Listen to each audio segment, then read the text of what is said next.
मेरा आज का जो टॉपिक है वो है मार्टिन हेडगेयर के अस्तित्ववाद पर विचार। अच्छा। पहले हम बात करेंगे कि अस्तित्ववाद क्या होता है।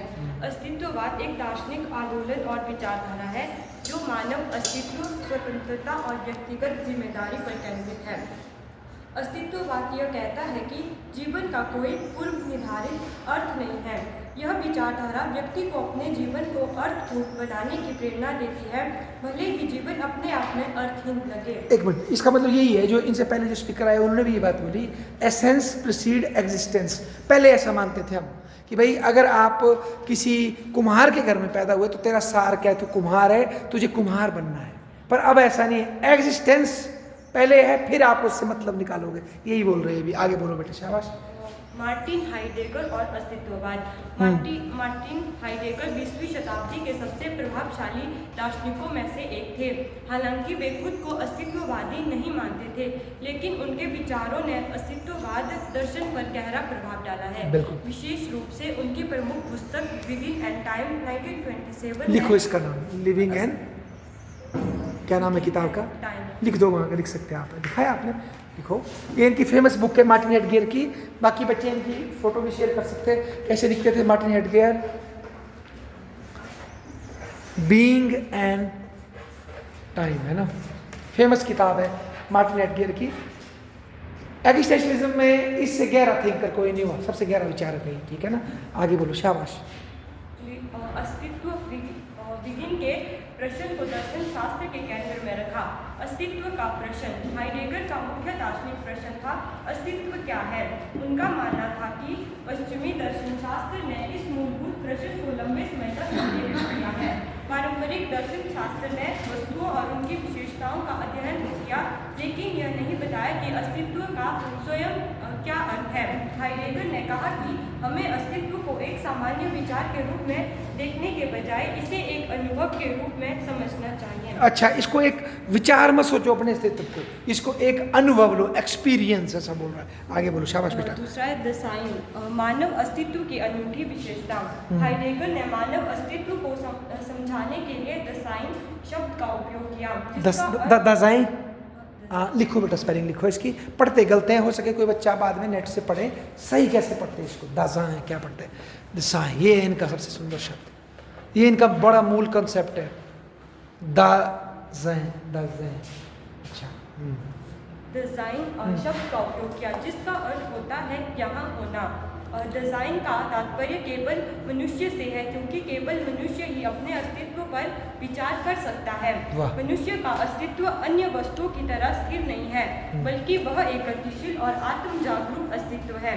हाइडेगर के अनुसार मनुष्य हमेशा बिगिन इन द वर्ल्ड, संसार में होना की अवस्था में होता है। कैसे अवस्था में? Living in, begin in the world, begin in the world, अच्छा ठीक है। अच्छा, यानी वह संसार से अलग कोई स्वतंत्र इकाई नहीं है।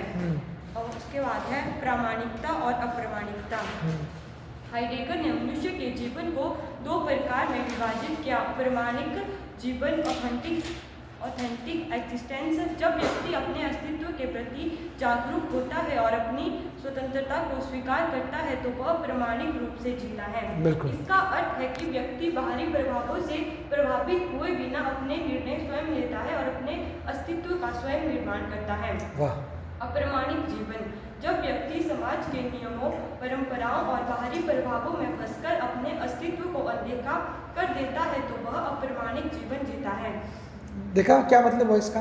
मतलब कितना एक है, किसी बच्चे ने पहले भी बताया ये बात ना। तो जैसे फॉर एग्जांपल मुंशी प्रेमचंद जी का एक देखा कल मैंने कविता, तो उसमें उनके किसी आदमी ने, हरिशंकर प्रसाई ने, उनके जूतों पे कविता लिखी थी कि भाई एक फ़ोटो है उनका उनकी पत्नी के साथ, उसमें उनके जो जूते हैं ना फ़ोटो में, उसमें पाँव बाहर निकल रहा है, मतलब फटे हुए हैं और कुछ और भी कमियाँ दिख रही है। पर बोला मैं सोचता हूँ कि वो चाहता तो किसी से उधार लेता जूते, अगर गरीब है तो किसी से उधार ले ले और जूते पहन ले या कुछ टोपी बदल ले, पर उस बंदे को फर्क ही नहीं पड़ता, वो वैसा ही था। तो मतलब मुंशी प्रेमचंद ने जो जीवन जिया ना, उसने जैसा वो था, दिल से उसकी इच्छा थी, उसने वैसा ही जिया वो। तो मतलब ऑथेंटिक लिविंग क्या है कि मतलब फटे कपड़े पहनो आप, इसका मतलब ये जैसा आपको फील हो रहा है ना उस हिसाब से आप रहो, ना कि दुनिया में दूसरों को खुश करने के लिए। अपने अपने अंतर मन से जियो, उसको बोलते हैं ऑथेंटिक लिविंग, ठीक है ना। अच्छा आगे बोलो, शाबाश।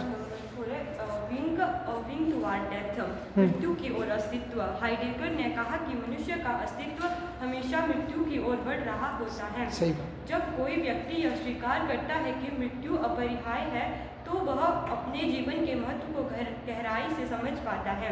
मृत्यु को स्वीकार करने से व्यक्ति प्रामाणिक जीवन जी सकता है, क्योंकि वह समझ जाता है कि उसका जीवन सीमित है और उसे इसे पूरी तरह से जीना चाहिए। रुको, डीजावू हो गया मेरे को, इस क्लास में पहले भी डिस्कस किया हमने, जिसने बताया था, चर्चा हुई थी, है ना?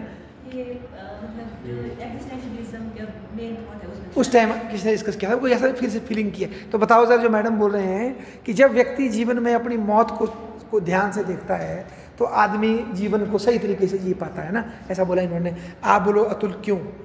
जब मौत को आदमी रियलाइज करता है, उसका मतलब नहीं मर गया, अभी मरने को टाइम है, पर वो रियलाइज करता है कि मैंने भी मरना है, तो उससे आदमी के जीवन में क्या परिवर्तन आता है अतुल भाई? क्योंकि सर ऐसे आदमी को भूल जाता है कि उसको न कभी मरना भी है। ठीक है, पर अगर याद आ गया तो याद आ गया तो तब वो बाकी सब चीज़ें छोड़ देगा। कौन सी? तब तो फिर वो ठासी नहीं हो जाएगा, ये तो बोल रहा है वो अच्छा हो जाएगा, तब तो फिर वो हाथ फूल जाएंगे उसके कि मरना है मैंने।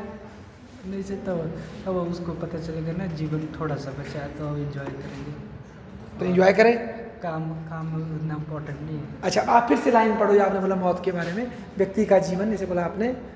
जब कोई व्यक्ति सुनो सारे, हाँ बोलो। व्यक्ति जब कोई व्यक्ति यह स्वीकार करता है कि मृत्यु अपरिहार्य है तो वह अपने जीवन के महत्व को गहराई से समझ पाता है। मृत्यु को स्वीकार करने से व्यक्ति प्रामाणिक जीवन जी सकता है, क्योंकि वह समझ जाता है कि उसका जीवन सीमित है और उसे इसे पूरी तरह से जीना चाहिए। रुको सिमरन, आप बोलो, समझाइए आपको क्या बोला इसने, बोलो। जब मौत को हम स्वीकार करते हैं तो ये तो बोलता है आदमी जीवन अच्छा जी सकता है। अतुल ने एक एंगल बताया कि बंदा डर भी हो जाएगा, मौत है, मैंने मरना है, कोई भी काम नहीं करेगा फिर तो आप बोलो कि ये ठीक हो रहा है मार्टिन हेडगेयर की गलत हो रहा है?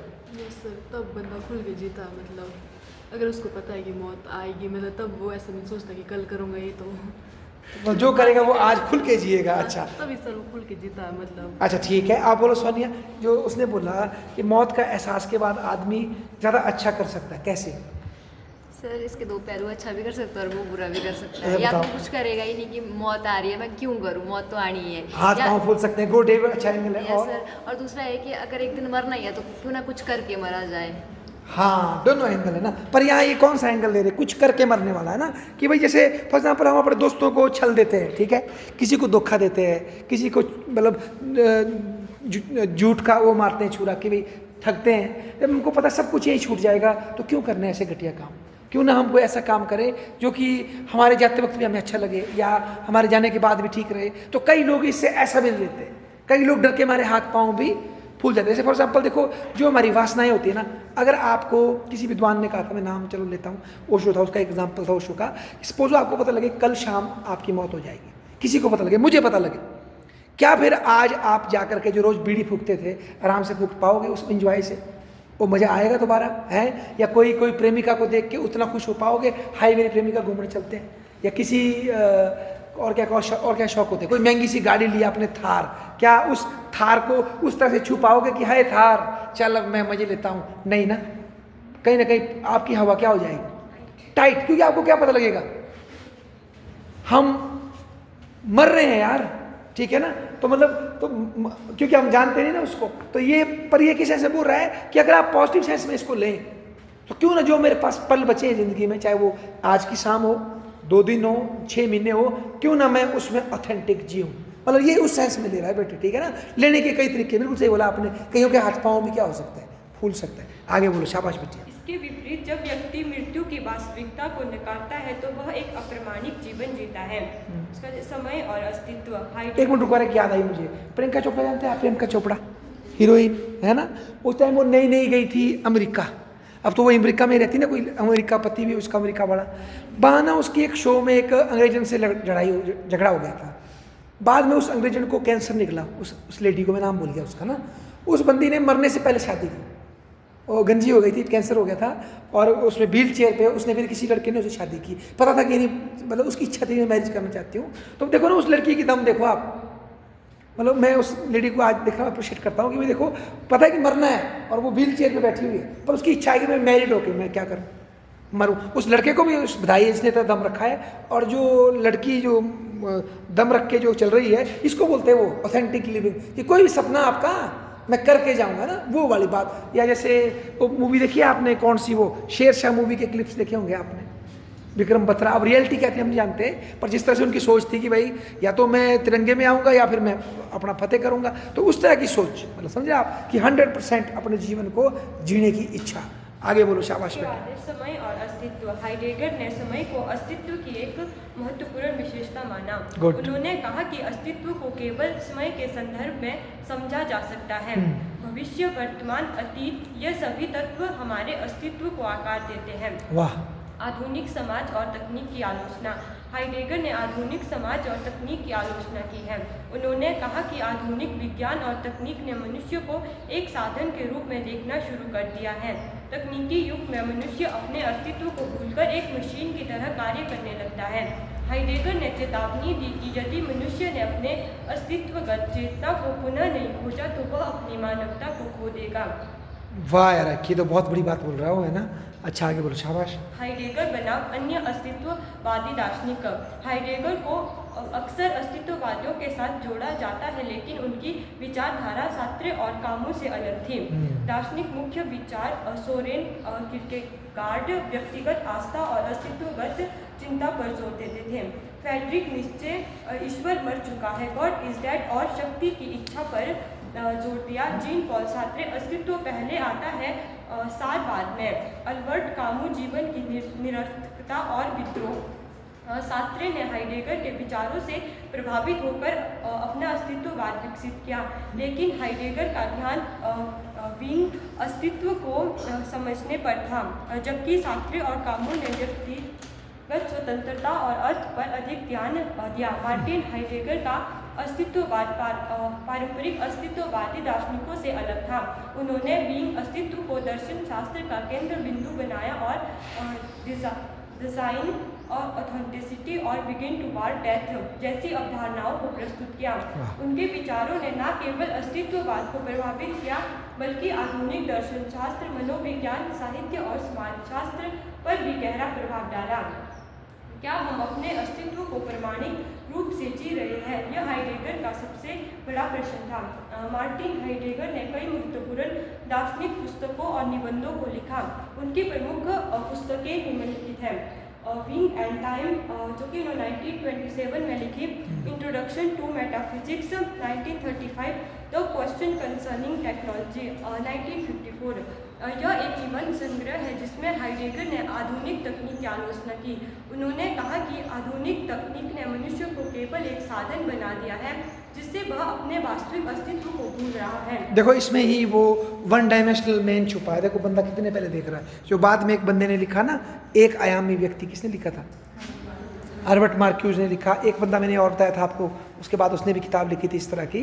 तो ये बंदा पहले ही बता रहा है कि अगर हमने अपने अस्तित्व को नहीं समझाना तो बहुत जल्दी टेक्नोलॉजी आपको यूज़ करेगी। तो आज हम क्या हो गए, जो एल्गोरिथम आपके फ़ोन पे आ रहे हैं ना बढ़िया बढ़िया, हम उसको देख रहे जा रहे हैं, वो हमें एक से एक, जैसे मान लो कोई साड़ी देखी है अच्छी आपने, तो वो एक से एक जम के दे रहा है आपको। कोई आपने फैशन का पॉडकास्ट देखा, जम के दे रहा है। बगीचे का देखा, वो बेच रहा है और आप फंसे हुए हैं उसमें। मतलब उसका काम है आपको बिजी रखना ताकि आप अपना मैक्सिमम डाटा उसको दें। समझे आप? तो हम टूल बन जाएंगे। ये बात उसने बड़ी पहले बोल दी थी, इससे पहले वन डायमेंशनल मैन से पहले बोल दी इस बंदे ने। उसके बाद आगे बोलो। बट इज कॉल्ड थिंकिंग, ये उन्होंने 1951-52 में लिखी। But is called thinking. वाह। उसके बाद पोइट्री लैंग्वेज थॉट, यह उन्होंने 1971 में लिखी। उसके बाद कंट्रीब्यूशन टू फिलोसफी, यह उन्होंने 1936 से 38 में लिखी। On the way to language, यह उन्होंने 1959 में लिखी। निश्चय, यह उन्होंने 1961 में लिखी। निश्चय पे? अच्छा, निश्चय का भी फैन था। उसके बाद द एसेंस ऑफ ट्रूथ, यह उन्होंने 1943 में लिखी। लिखी। धन्यवाद, ताली बजाओ।